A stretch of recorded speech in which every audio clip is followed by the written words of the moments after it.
如果张仪 T5 建不成，受影响的绝不只是少几个免税店，而是新加坡整体经济活力的流失。周边国家都在扩建机场，抢占中转客流与跨国企业资源。对高度依赖全球连接的经济体来说，机场就是核心基础设施。今天我们不谈 T5 多美观，只理清一个现实：为什么在东南亚航空竞争中 ，T5 是新加坡拖不起的枢纽保卫战？要理解 T5 为什么必须建，先把视角拉开。东南亚的机场竞争已经不是比免税店大小，而是谁能成为区域最顺畅的中转站。枢纽一旦形成，流量就会往强者集中。航司更愿意把航班投放到转机效率高的地方，旅客也会选择班次更多、转机更稳的机场。问题在于，现在追上来的不止一个，泰国、马来西亚、印尼和越南都在完善基建，只要周边把容量补上，流程做顺，张仪的中转份额就会被切走。中转客少一点严重吗？关键就在这，中转客决定了航线能不能养活，加上转机客，航司才有动力增加班次。班次一多，城市的全球连接能力就上来了，跨国公司才更愿意把区域总部放在这里。对企业来说，行程稳定是成本问题。如果新加坡直飞网络变薄，企业做亚太布局时就会重新评估，总部未必立刻搬走，但新增投资和供应链节点完全可能流向别处。所以 T5 应对的是一个系统性风险，一旦枢纽地位松动，受影响的是一整串产业。这也是为什么接下来我们要看 T5 到底在拼什么。先讲最容易被误解的一点， T5 占地大约1080公顷，建成后新增约5000万人次年客运能力，几乎等于再造一个张仪。很多人以为新加坡也要走超级机场路线，其实不是。新加坡清楚自己最不适合打纯规模战，跟中东比，土地投入很难赢。T5 真正要做的是把张仪最强的地方放大到下一代，这个优势就是效率。这里的效率是整个系统从飞机落地、卸货、旅客转机到下一个航班推出，都尽量减少阻碍。新加坡的竞争力建立在高确定性上，企业把业务放在这，是因为准点率、转机稳定性、通关效率最可控。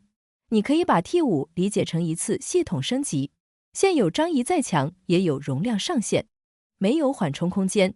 一旦需求增长或出现天气干扰，整个系统会越来越紧绷，旅客感受排队变长，航司感受调度变难，企业感受枢纽不再顺畅，流量就会慢慢外流。所以 T5 是为了把未来几十年的容量提前锁定。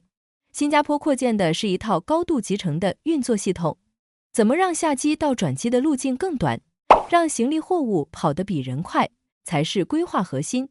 对商务旅客来说，机场再漂亮，转机不稳，他下次就换路线。如果机场能稳定帮他省下半小时，这就是溢价。T5 不是为了证明新加坡有财力建大项目，而是证明它仍然值得被当成区域中心来布局。具体靠什么落地？答案是技术。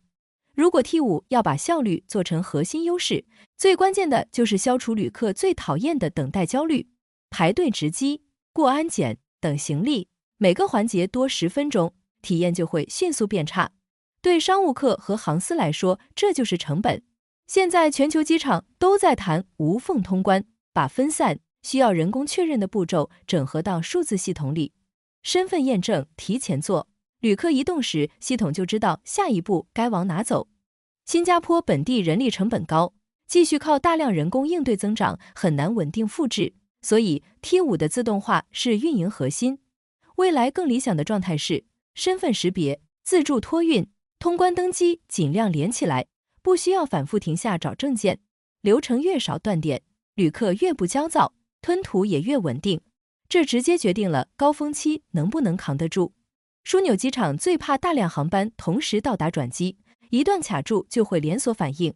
T5 要用数字化把堵点前移拆散，地下的自动化行李系统更关键。行李从托运就要被精准识别分流，跟航班节奏对上。处理提速的核心是为了减少错运延误和人工介入，把效率从依赖经验变成依赖整套基础设施。经验会流失，系统可以迭代。无缝化也在改变旅客对时间的感受。如果能把停顿大幅减少，旅客会重新定义顺畅。这个认知一旦建立，对手就很难追，因为追的不只是机器，而是系统协同能力。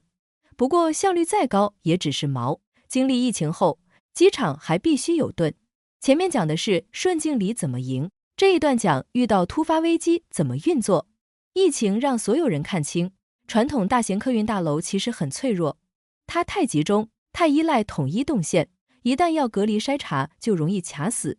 T5 调整设计的一个重点就是把弹性放进核心规划。所谓弹性架构就是模块化，平时它作为大型综合客运大楼高效运转，一旦出现区域性传染病或需要分流管控，它可以迅速切成几个相对独立的单元，不同客流能分开走，通风、安检、候机都能相对独立。